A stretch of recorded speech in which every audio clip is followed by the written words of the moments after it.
Guinée et la République du Mali sont deux pays qui ont une histoire commune et certainement même destin.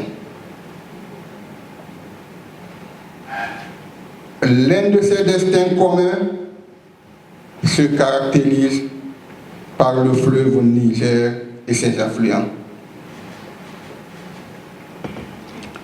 C'est pourquoi nous avons décidé ensemble, à travers une déclaration d'ouvrage d'intérêt commun, de développer l'aménagement du barrage à but multiple de Fomi, qui est un ouvrage important pour renforcer la capacité de production de nos pays et améliorer le productible des sites hydroélectriques situés en aval de ce barrage, notamment au Mali.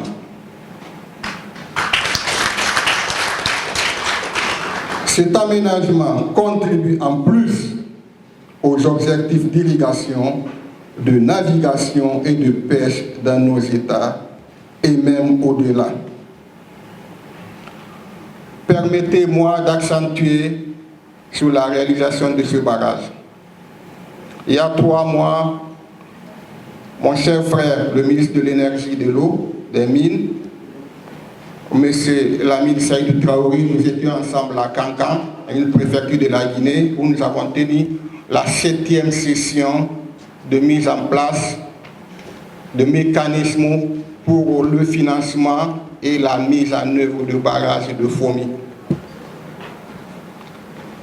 Il était ressorti comme l'une des recommandations dans les 2 mois qui suivaient d'organiser la 8e session afin d'accélérer la mise en œuvre de ce barrage Fomi. Session qui n'a pas eu lieu, mais qui a coïncidé à cette première session du Salon des investisseurs pour l'énergie au Mali. Comme pour dire, Dieu est avec nous. On ne s'est pas retrouvé pour faire la 8e session, mais je me suis rendu au Mali pour discuter une fois encore sur Fomi. Et toujours à titre d'information,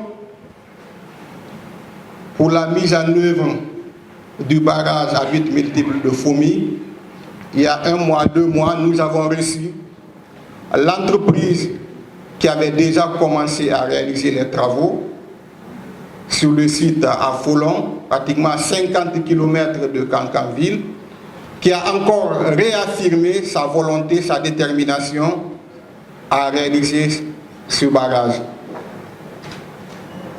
Mais toujours en comptant sur la volonté exprimée par les 2 pays, à savoir la Guinée et le Mali. Et toutes les dispositions sont en train d'être prises du côté guinéen. Et je sais que le Mali ne manque pas de volonté. D'où cette invitation même pour exprimer de vive voix la volonté aussi du Mali dans le cadre de la réalisation du barrage. Concernant le 2e barrage qui lie la Guinée et le Mali, c'est le barrage de Morissanako, qui est à Kérouani, qui fait frontière également avec la Côte d'Ivoire. Et conformément au plan d'action élaboré par la Guinée, la réalisation de ce barrage a été projetée pour 2024. Et là, on l'a fait pour ne pas diversifier nos efforts qui sont engagés dans le cadre de la réalisation de Fomi. Et tout ce qui est lié à la Guinée et au Mali, mettez-vous à l'aise que la Guinée est toujours déterminée à réaliser, parce qu'on retient ce que nos aînés ont affirmé haut et fort pour dire que la Guinée et le Mali sont 2 poumons dans un même corps. Et nous tenons à respecter les propos de nos aînés, nos devanciers. Faire en sorte que la Guinée et le Mali continuent à évoluer ensemble. C'est pourquoi, quelles que soient les occupations, dès qu'on reçoit l'invitation du Mali, on laisse tout, je dis que ce sont nos frères qui nous ont invités. Et nous sommes là dans ce cadre.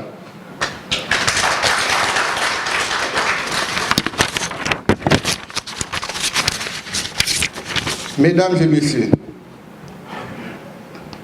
nous devrons donc agir. agir vite et ensemble pour ce projet. Pas des deux projets, mais le premier qui est le projet de FOMI.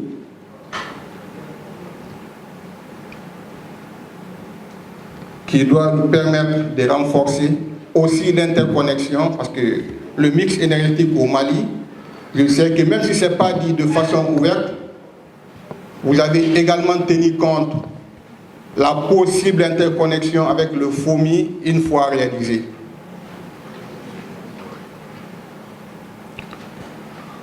Mesdames et messieurs,